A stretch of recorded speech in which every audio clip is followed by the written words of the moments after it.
Hello all, Old Geek here, and in this video I'll be reviewing the AD&D first edition module MV1 Midnight on Dagger Alley, which we have been playing on my Friday night live streams. We've had 3 sessions of it so far. Many early modules were designed for large groups. If you weren't part of a gaming club, though, it is unlikely that you had a large group. And with me being from a land of no basements, where the hobby was extremely niche, getting more than 3 or 4 people to sit down and game for a few hours more often than 5 or 6 times a year was difficult. So I know the pain. Thankfully, those lovely game creators found a way to cash in on the solitary lifestyles of nerds. In 1982, we got the Endless Quest books. Shortly after, we then got the Fighting Fantasy series and also the Lone Wolf series, and these were all massive hits. There were many other solo RPG style products, but those are the 3 series that most people are most familiar with. So solo adventure modules for D&D were a natural progression. Most solo D&D adventures were for BECMI, Basic, Expert, Companion, Masters, etc. But MV1, Midnight on Dagger Alley, was an outlier. It was the only one to be published for first edition AD&D. It was written by Merle Rasmussen, and it was published in 1984. Right, with my reviews, I kick off with a presentation.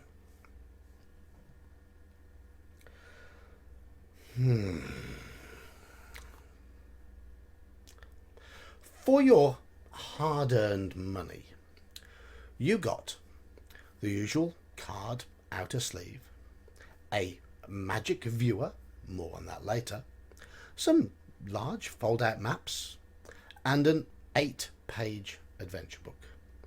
Yes, you heard me correctly, an 8-page adventure booklet. I know the earliest of the G-series modules were similarly thin, but by 1984, 32 pages was the norm for modules. And in the case of MV1, it was in competition with the solo game books from other companies, which were 200 to 300 page mini novels. Aside from the maps, the only artwork to speak of is a below par cover by the usually excellent Jeff Easley, unless you include a small reproduction of the lurking shadowy figure on the cover and 3 basic portraits of the pre-generated characters. The maps were a decent size, but they needed to be because of how they were to be used, and they are fine. But the booklet, well, what if I was to say that of the 8-page booklet, page 1 was a list of contents, and pages 2 and 3 were instructions on how to use the module. Thus, the entirety of the adventure itself was on pages 4 through 8. At least, though, you might think that an adventure with so little meat would escape the TSR editing issues common in the mid-1980s. You'd think so? No, of course not. So, what was that magic viewer that I spoke about? Well, in an effort to stop players reading ahead or accidentally glimpsing spoilers, TSR devised methods of hiding the text. Early modules had used a magic pen, but these were insufficient and often dried out before you completed the module, leaving you with a half-read adventure, the remainder being unintelligible. So for MV1, they shrouded the text in a red background and gave you a magic viewer, a thin piece of red plastic that allowed you to read the obscured text. The maps were shrouded in red too, so you would reveal the map as you explored. It wasn't the worst idea, but they were small and fiddly and easily lost. Thankfully though, any old scrap of thin, translucent red plastic would do the job. So, Midnight on Dagger Alley. It is billed as an introductory solo module. I believe a series was planned, but it remains the only module to have ever been given the MV code. The player is given a choice of 3 pre-generated characters: a monk, an assassin, and a thief, all of whom are level 6. And each character has his own specific quest. There's a rescue mission for the monk, a find the loot mission for the assassin, that's a bit of a shame, could have had a nice assassination one, and a find several ingredients mission for the thief. Now, all of these missions are to be undertaken under shadow of darkness in the dirty alleyways and the slums of the town of Goldstar. Ooh, subterfuge and shadiness. None of the characters are of good alignment. Perhaps we get some juicy intrigue and thievery. An opportunity to put thieving skills to the test. Or liaise with NPCs of dubious morals.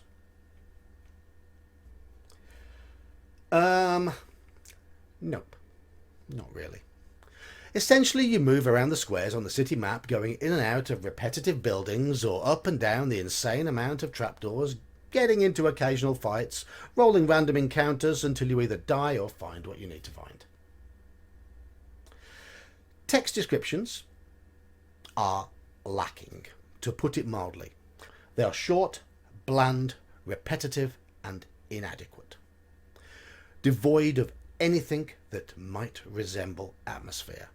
Something that would really help this type of scenario. It does try to give you options to avoid combat, but being an introductory solo module, it oversimplifies this, ignoring the standard AD&D mechanics. Would it have been too much to have tried to incorporate some form of reaction roll based on the character's charisma and maybe how they choose to speak with various individuals they meet? I mean, you are allowed to spread a module over more than 8 pages. And while they were doing that, they could maybe have added a few descriptions for the plethora of locations on the maps that have no text whatsoever, especially the underground level, which is nothing more than a repetitive trudge through seemingly pointless, empty locations. One issue I do have with the mechanics is that the missions seem to expect the adventure to take place during the dark hours, the hours of dusk and night. And yet you have resting mechanics, which you essentially stop where you are, eat some food, and rest for 8, 12 hours, however long, and recover a hit point, and roll a wandering monster check. Possibly a slight continuity error? Maybe. Monster encounters in the adventure are largely generated on a single table. Not all of them, but some of them. But with modifiers to the roll on that table, depending on the circumstances. And this in itself isn't a bad idea. But the contents of the table itself are devoid of imagination. They lack information, they lack description, and they contain some very basic rules errors. Several of the enemies possess identical treasures, which is just downright lazy and does nothing to dispel the feeling that this was an extremely rushed product. How many enemies do you have to come across that have gems that are worth exactly 275 gold pieces? Oh, they also carry 1 silver piece and 1 copper piece. Or there are other enemies, there's a whole load of them that have 7 electrum pieces. All different enemies, mind, but same treasure. And have I mentioned that 3 of the main game text boxes are wrongly keyed too? If I haven't already, then I have now. I do also need to question the common sense in some of the enemy choices. All 3 PCs are quite fragile. They're badly equipped and they have poor armor classes. They're not really what you'd imagine a 6th level PC would be in terms of their power level. And D&D, by its very nature of leaning on the D20 for many results, can be very swingy, especially with small groups. So with a single character, that swinginess is extreme. So why not try to counteract that in some way? Take, for example, an elf encounter. For some reason, this elf does 1d10 damage. Two-handed sword? Dunno. Don't ask. The module doesn't say. But why not lessen the impact of pure luck and have the elf do 2d4 or 1d6 plus 1? Would that have been more sensible? I think so. So, the Fighting Fantasy series consisted of a long line of paperback books averaging about 250 pages.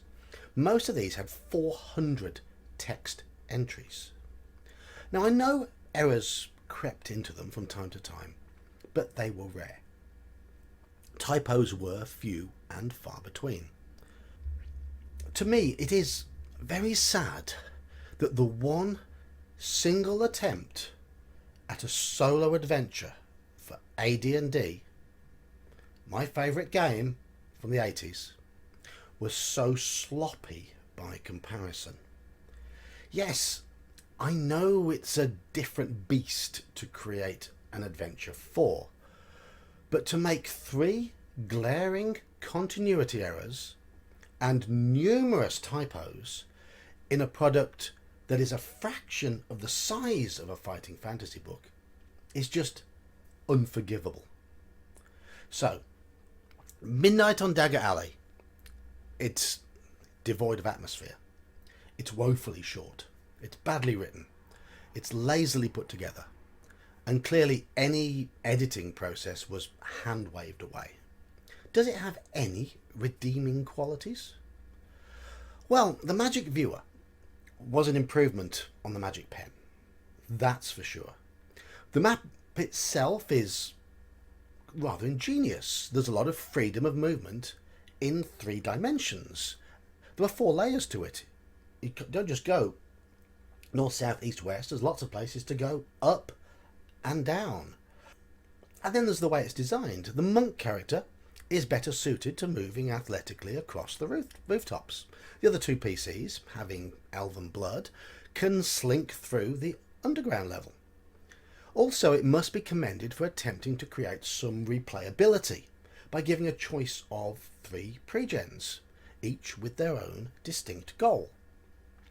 Because fighting fantasy books, they could often be very linear. They could be a bit of a mixed bag in that sense. And often more than a little frustrating. Some of them were incredibly difficult. So it's understandable that TSR might want to try something different. But it's not enough.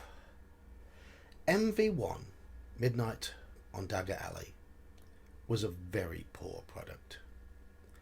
It's terrible value for money. The essence of a decent idea is totally overshadowed by its plethora of faults, and the poor reception it received is almost certainly why there were no more modules in the MV series. So I give it 2 out of 10. At least it's better than the Forest Oracle. Well, I've been the Old Geek, and this has been my review of MV1, Midnight on Dagger Alley. I hope you've enjoyed it. I've done lots of reviews on this channel, so be sure to check them out. Give me a like if you liked it. Give me a subscribe if you want to subscribe. Check out my Discord if you want to come and play some games. So, till next time, see ya.